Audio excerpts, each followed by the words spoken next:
Assalamualaikum warahmatullahi wabarakatuh.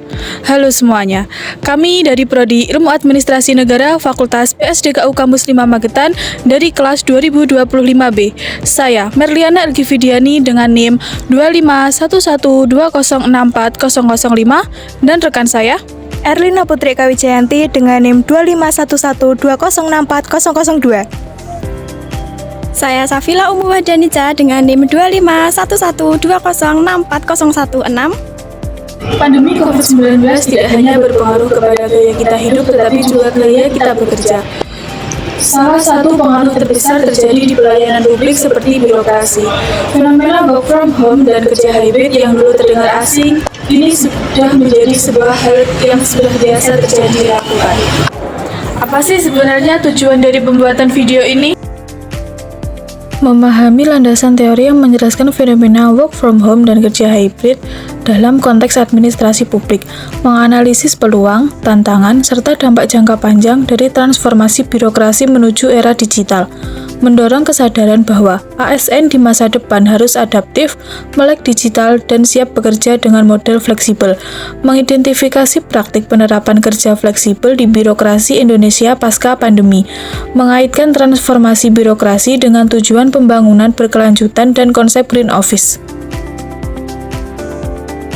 Untuk memahami dampak work from home dan kerja hybrid, kita perlu melihatnya melalui kacamata beberapa teori administrasi publik. Inilah teori dari beberapa sumber. Pertama, ada teori New Public Management.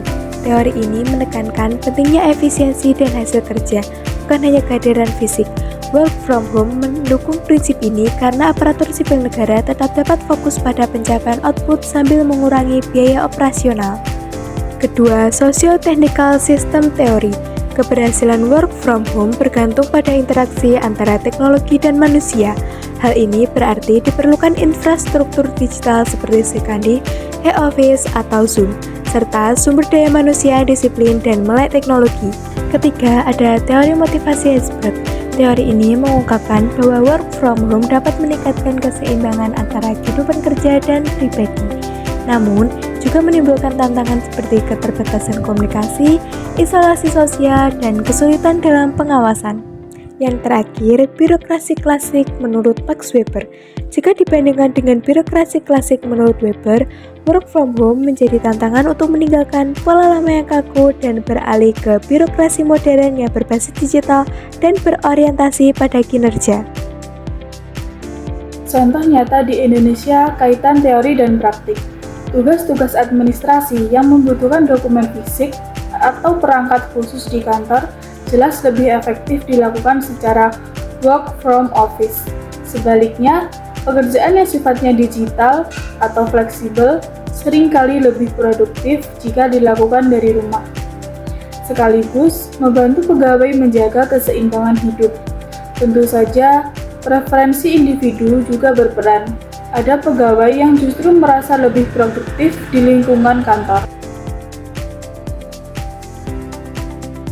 Pengalaman ini sebenarnya mirip dengan apa yang dialami mahasiswa selama pembelajaran daring, di mana adaptasi terhadap teknologi dan manajemen waktu menjadi kunci keberhasilan.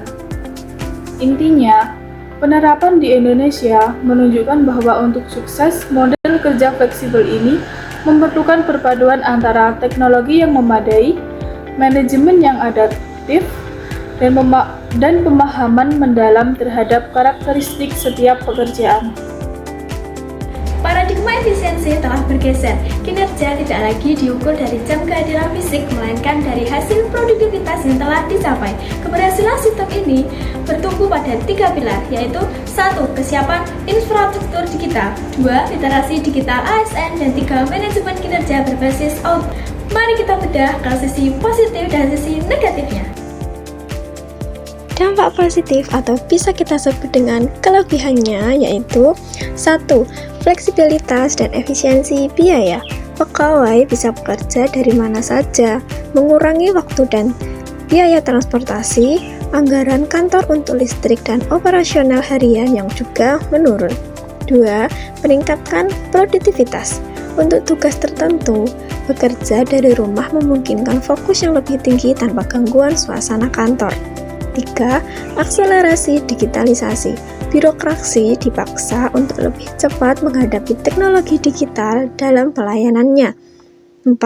Work-life balance. Pegawai memiliki banyak waktu untuk keluarga yang berpotensi meningkatkan kesejahteraan. Sekarang kita menuju ke dampak negatif atau kekurangannya. 1. Koordinasi terbatas. Berkurangnya interaksi informal dan tatap muka dapat menghambat komunikasi dan kolaborasi dalam tim. 2. Kesulitan pengawasan. Atasan perlu metode baru untuk memonitor kinerja bawahan yang jika tidak dikelola dengan baik, bisa menurunkan kedisiplinan. 3. Kesenjangan digital. Tidak semua instansi, terutama di daerah, memiliki fasilitas atau literasi digital yang merata. Ini bisa menciptakan ketimpangan kinerja loh. 4. Pelemahan budaya organisasi. Membangun solidaritas dan rasa memiliki menjadi lebih sulit tanpa interaksi fisik yang rutin.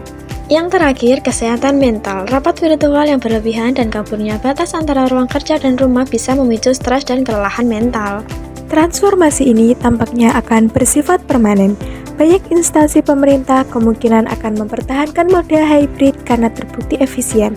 Tuntutan masyarakat akan layanan birokrasi yang cepat, transparan, dan digital juga akan terus mendorong perubahan ini.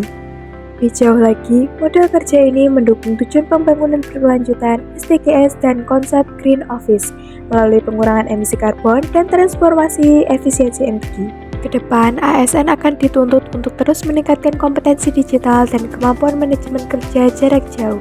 Di sisi lain, pemerintah juga mulai merancang regulasi resmi yang mengatur fleksibilitas kerja, menandai sebuah era baru bagi birokrasi di Indonesia. Sekarang kita menuju ke kesimpulannya. Work from home dan hybrid work memberikan peluang bagi birokrasi yang lebih adaptif dan efisien, sekaligus menghadirkan tantangan terkait teknologi, budaya kerja, dan disiplin ASN. Sebagai pengembangan, pemerintah perlu terus menggalakkan literasi ASN, seperti pelatihan rutin bagi ASN agar adaptif terhadap teknologi baru. Setelah itu, pemerintah juga menerapkan evaluasi kinerja berbasis data. Untuk apa tujuannya? Yaitu untuk transparansi dan akuntabilitas. Pemerintah juga harus membangun kerja yang kolaboratif. Tak lupa dengan pemanfaatan teknologi seperti AI dan Big Data juga krusial untuk mempercepat layanan publik dalam pengambilan keputusan. Langkah-langkah ini akan menjadi fondasi kuat menuju birokrasi modern yang aktif, efisien, dan berkelanjutan.